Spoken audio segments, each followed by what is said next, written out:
The galaxy was quiet that night. Only the soundless hum of dying stars filled the void. But somewhere far beyond the bright clusters, a weak signal broke the silence. It came from a small colony world named Avelis 9, a green planet once full of life and songs. Now its skies were black with smoke, its oceans burning under the fire of invasion. The Varkan Dominion, a cruel alien empire, had come without warning. They destroyed the orbital defenses in a single strike. Cities fell within hours and their soldiers marched across the ruins. Families hid in the dark, praying to any god who would listen. In a broken control tower, a young alien officer pressed a cracked comm device. Her hands were shaking, her voice dry and broken. Is anyone out there? This is Avelis 9 under attack. We beg for help. Anyone, please. Her message traveled through the empty dark, bouncing between dead satellites. No one answered. Hours turned to days. The Varkans hunted survivors, capturing them for sport, and still, the signal kept repeating, weaker each time, until it reached the outer rim, where humanity's deep space relay caught the faint pulse.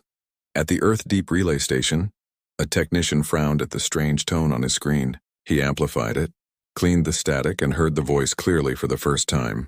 The fear in her tone sent chills down his spine. He called his superior. "Sir, this isn't a human distress code, it's alien, but they're begging for help." Within minutes, the signal was routed to the Human Alliance Council. Admirals, politicians, and scientists gathered around the holographic table. They listened to the recording in silence. Some faces showed pity, others annoyance.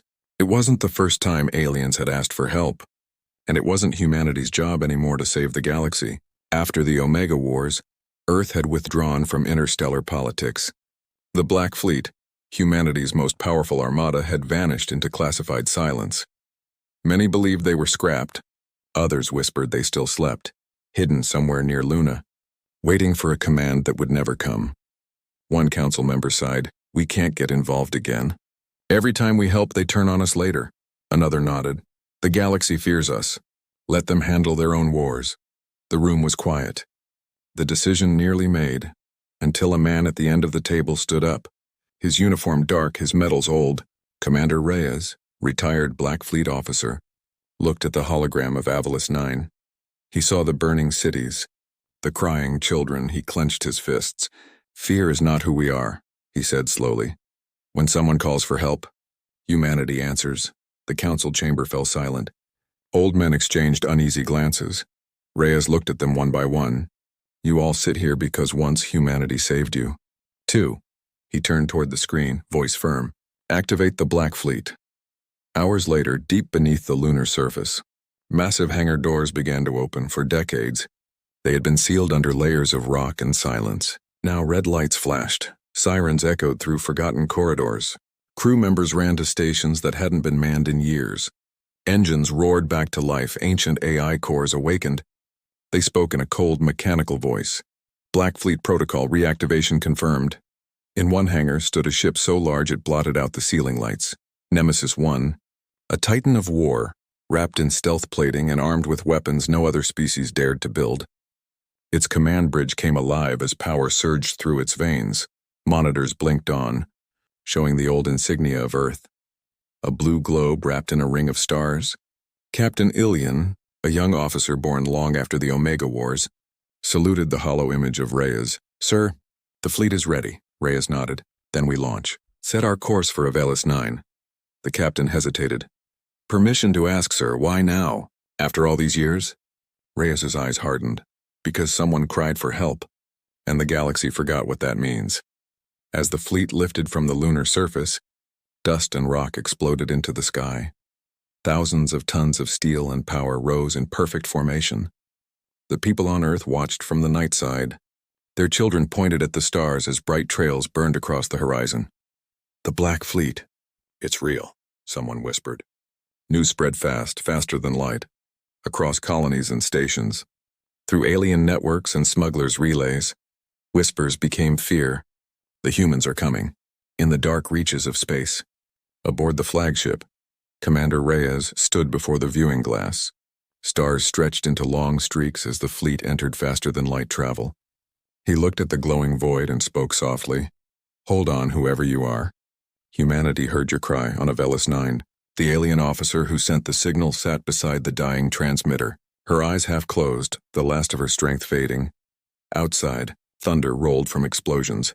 Then, through the smoke-filled sky, a small tremor shook the ground. She looked up weakly. The clouds parted and she saw something massive entering the atmosphere. Black silhouettes blocking the sun. Engines like burning stars moving with perfect silence. She whispered, tears in her eyes. They heard us. And far above the world, humanity's most lethal fleet arrived.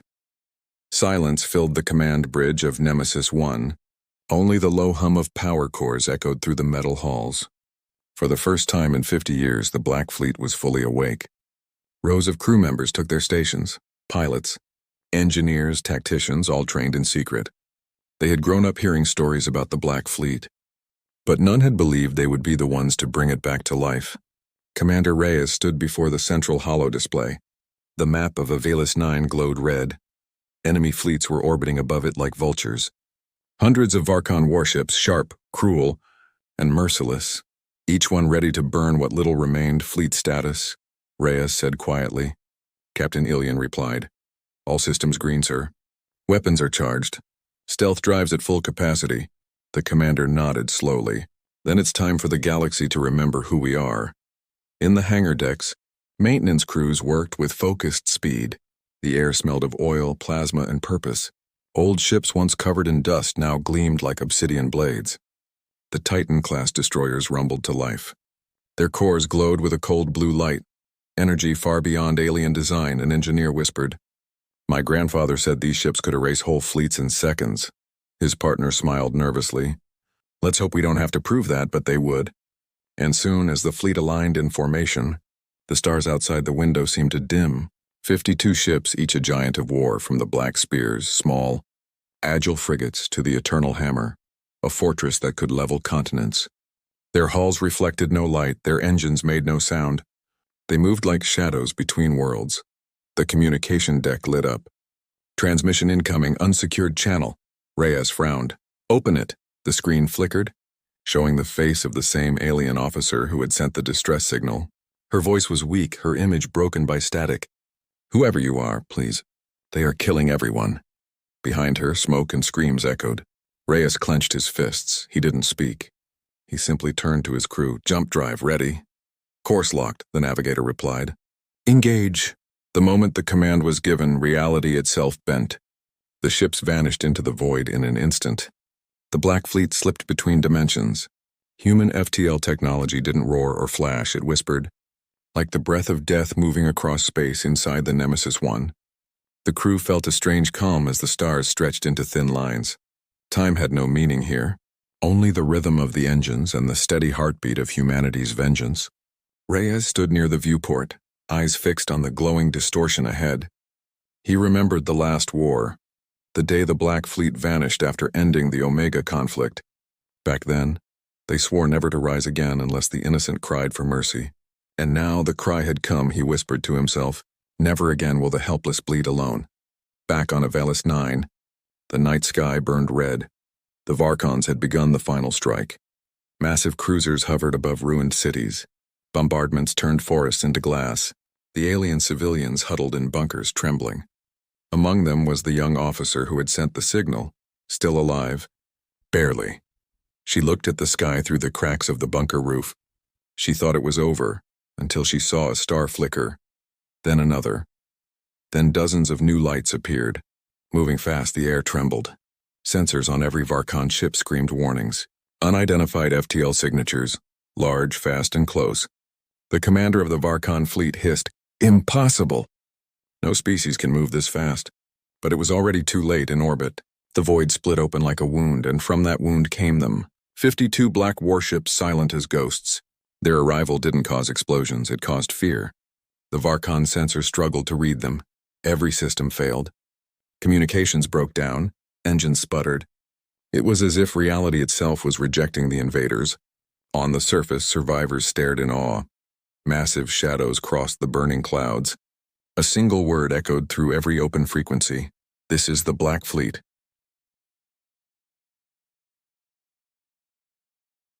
In the bridge of Nemesis 1, Captain Ilian smiled. They wanted monsters, he said quietly.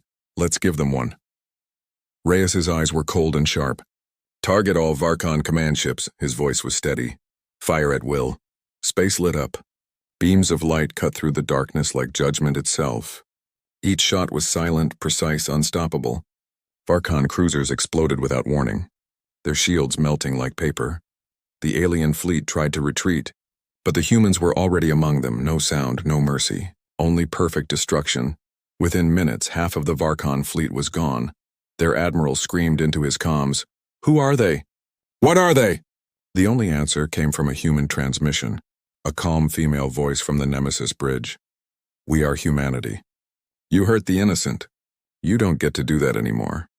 As the last of the Varkon ships fell burning into the planet's sky, Commander Reyes watched in silence. He knew this was only the beginning. The galaxy would wake up tomorrow and remember the name they had tried to erase. The Black Fleet had returned, and with it, the legend of humanity, silent, unstoppable, and merciful only to those who deserved mercy. The stars over Epsilon Verge burned red.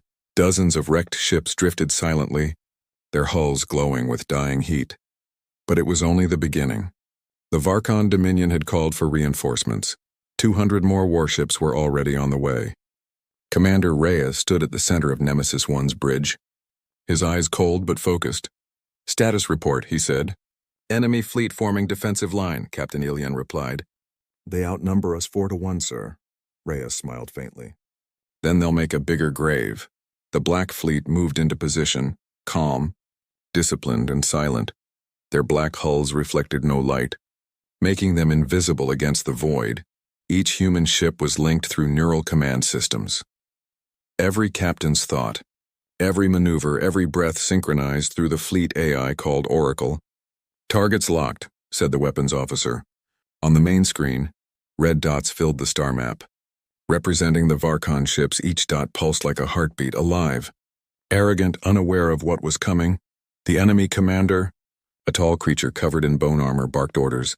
"Crush them!" Humans rely on fear and legend. "Today we break both." His fleet surged forward, energy blasts lighting the darkness. Thousands of plasma bolts raced toward the human ships. But the Black Fleet didn't move, not yet. At the last second, Nemesis One vanished, its stealth field bending light and radiation. The Varkon shots hit empty space, and from behind them the darkness opened. Dozens of human ships appeared like ghosts emerging from a nightmare. "Now!" Reyes ordered, every cannon fired in unison. White-blue beams lanced through the Varkon formation, cutting ships in half before they even raised shields. Each hit was precise, emotionless, every kill mattered. Every second counted inside the alien flagship. Chaos spread like fire. "Where are they?" "They're behind us." "No, above!" The sensors screamed but showed nothing real. The humans were jamming everything, even light itself. The alien admiral slammed his fist on the console. "These are no soldiers, they're executioners." Back on Nemesis One, the bridge was calm. Crew members moved with machine-like focus. "Enemy fleet collapsing on their right flank," Ilian reported. Reyes nodded. "Send the Valkyrie units." From the belly of Nemesis One, smaller crafts launched, sleek black interceptors known as Valkyries. They sliced through debris fields like hunters, each piloted by humans with nerves of steel. They weaved between burning ships, firing EMP torpedoes that crippled enemy engines without warning. Within minutes, 1/3 of the Varkon armada was dead in space, their ships drifting helplessly. Then came the second strike. Human cruisers Leviathan and Rook's Pride opened fire. Their weapons didn't just destroy hulls, they erased them from existence. Where the beams touched, matter turned to vapor. From the surface of Avilas 9, survivors watched the sky. To them, it looked like the heavens were tearing apart. Bright flashes lit the clouds as alien warships exploded in orbit. The alien officer who sent the distress signal fell to her knees. Tears ran down her face. "They came," she whispered again, around her. Her people looked up in silence. For the first time in generations, they were seeing hope. But high above, the battle raged on. A massive Varkon dreadnought, Blood Crown, entered the fight. It was larger than any human ship, its core powered by enslaved suns. The admiral laughed. "Now they will see true power." Reyes looked at the readings calmly. The dreadnought dwarfed even the Nemesis. But size was not power, discipline was. He turned to Ilian. Bring us to firing distance. Sir? That close. Do it, Reyes said, his tone final. As the dreadnought's cannons charged, the Nemesis dove beneath its firing arc. The ship rolled, skimming the hull of the alien monster at impossible speed. Energy bolts missed by meters inside the bridge. Alarms blared, but no one panicked. Target their core, Reyes ordered. Point-blank shot? Ilian asked. Reyes nodded. For the record. He looked at his crew. Let the galaxy know we don't miss. The main cannon of Nemesis 1 charged. The sound built like thunder. Then a single white beam pierced the void. It hit the dreadnought square at the center. The explosion was blinding. The shockwave shook the entire fleet. When the light faded, only debris remained. The dreadnought was gone, erased completely. Silence filled the battlefield. The remaining Varkon ships stopped firing. Some tried to run. But before they could jump, Reyes opened a channel. His voice echoed across all frequencies. Cold and calm, you burned their cities. You hunted their children. Now, look at your stars and remember. Humanity heard them cry. Then he gave the final order. All batteries, finish it. Within minutes, the last Varkon signal went silent. Only drifting metal and the hum of the Black Fleet remained. Captain Ilian stood beside Reyes. It's over. Sir? Reyes looked at the stars. No, he said quietly. It's only just begun, far across the galaxy. Other empires were already watching the broadcast. Every leader, every warlord, every slaver. They all saw the same message: the humans were back. And they didn't come to rule, they came to protect. The battlefield was silent. Wreckage floated like dark clouds over Avalis 9, glowing faintly in the starlight. The war was over, but the sky still burned. Inside Nemesis 1, alarms faded into quiet hums. Crew members removed their helmets, their faces pale under the blue glow of the consoles. They had won, but no one smiled. Victory felt heavy. Commander Reyes stood before the vast window, watching the planet below. Cities were ashes, forests were smoke, and oceans shimmered with fire. He spoke softly. We came to stop monsters, not to become them. Captain Ilian approached. Sir, rescue scans show life signs, thousands. Maybe more hiding in the ruins. Reyes nodded. Then that's where we go next. Moments later, dropships left the Black Fleet and descended into the planet's burning atmosphere. Their engines sliced through the smoke like streaks of light. They carried not bombs, but aid. Medic pods, rations, repair drones, and water units. The same ships that had destroyed an armada now landed like angels amid ruin. On the ground, the survivors of Avalis 9 stared in fear as the metal giants descended. They expected more killing instead. They saw humans step out of their crafts, their armor black and scarred, yet their hands carried medkits and blankets. A small alien child hid behind a wall, trembling.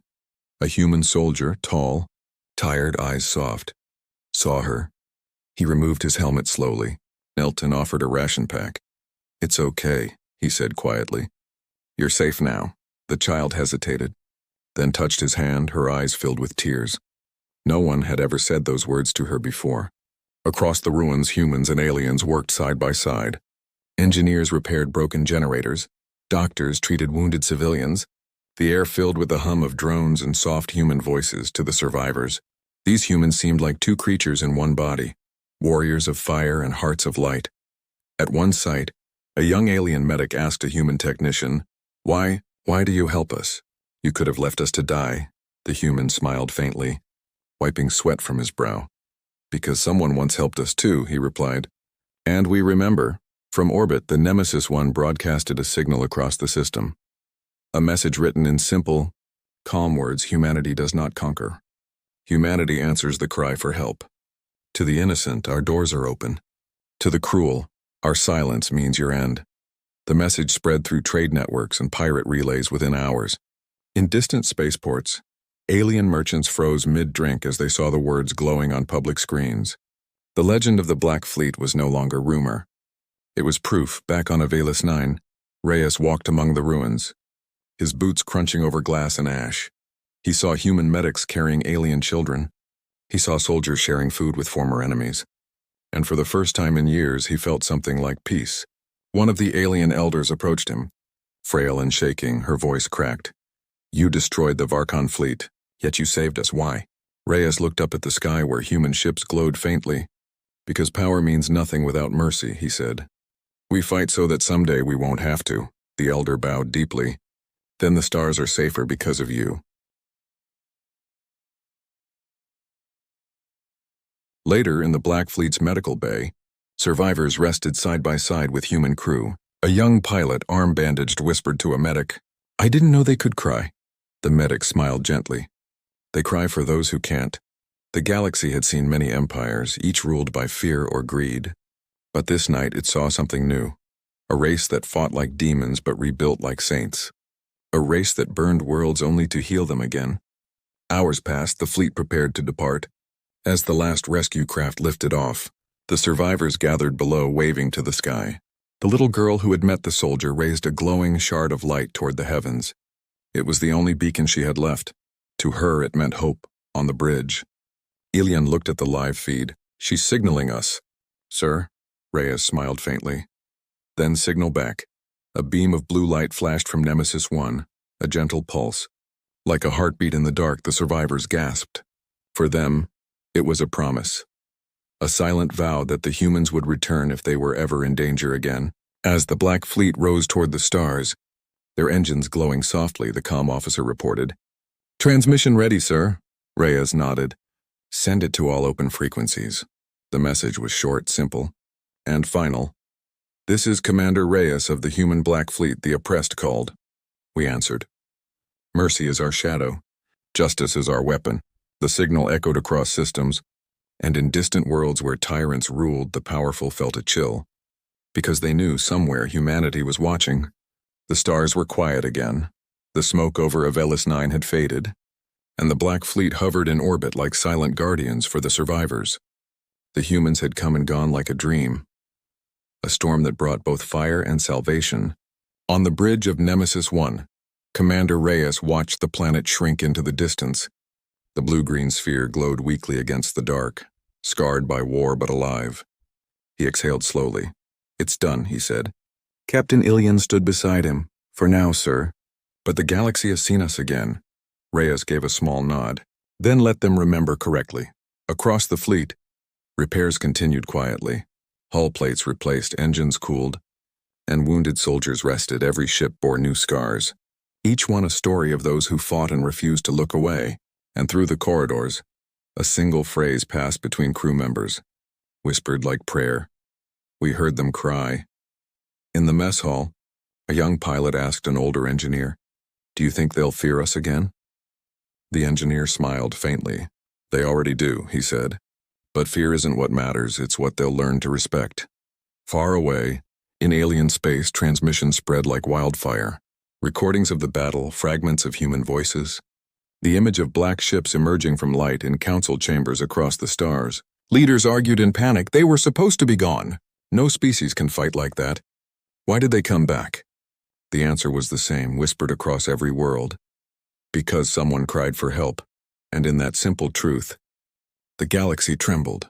Back aboard Nemesis 1, Reyes stood in the communication chamber. Before him floated a glowing sphere, an amplifier that could project a signal across every known system. He turned to his officers. "Every eye is watching us now. Let them hear our words clearly." He pressed his hand to the console. The lights dimmed across 1,000 worlds. Screens flickered to life, showing the calm face of a human commander framed by the stars. "This is Commander Reyes of the human Black Fleet. For too long, the galaxy has forgotten what it means to stand for the weak. We have seen your wars, your slavery, your silence, and we will not be silent. We are not your conquerors, nor your saviors. We are the answer to the voice that cries in the dark. If you bring peace, we are your allies. If you bring terror, we are your end." Every word carried through the void like thunder. The message replayed again and again, carried by traitors, smugglers, even pirates. Some worlds cheered, others hid, but no one ignored it on the planet below. The alien survivors gathered around makeshift screens. They watched the human commander speak when the broadcast ended. The same little girl who had been saved raised her glowing shard of light again. She whispered softly, "They came for us when no one else would."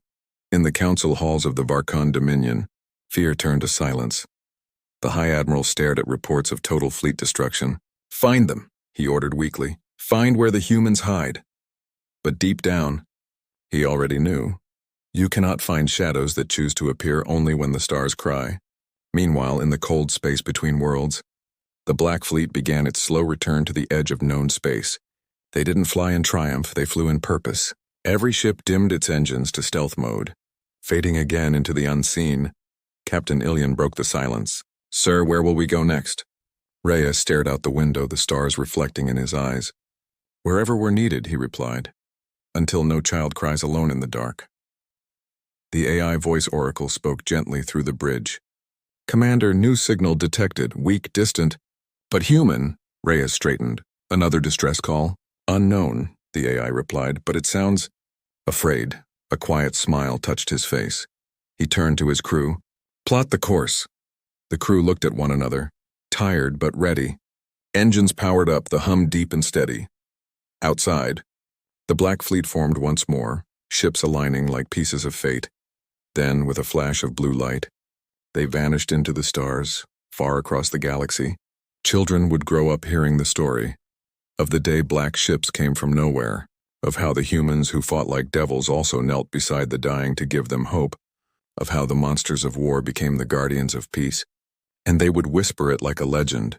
When you are afraid and the stars go silent, listen carefully. Because somewhere out there, the Black Fleet still listens too. Back in the void, Nemesis 1 sailed silently through endless night. Inside its command deck, Reyes closed his eyes for a moment. He thought of all the worlds that had been saved and all that still waited. He whispered softly, "Let them remember humanity not for our strength, but for our mercy." Outside, a single transmission pulsed through space. Simple, final, eternal. "We are humanity. We don't rule the stars. We protect them." And with that, the Black Fleet disappeared once more into legend.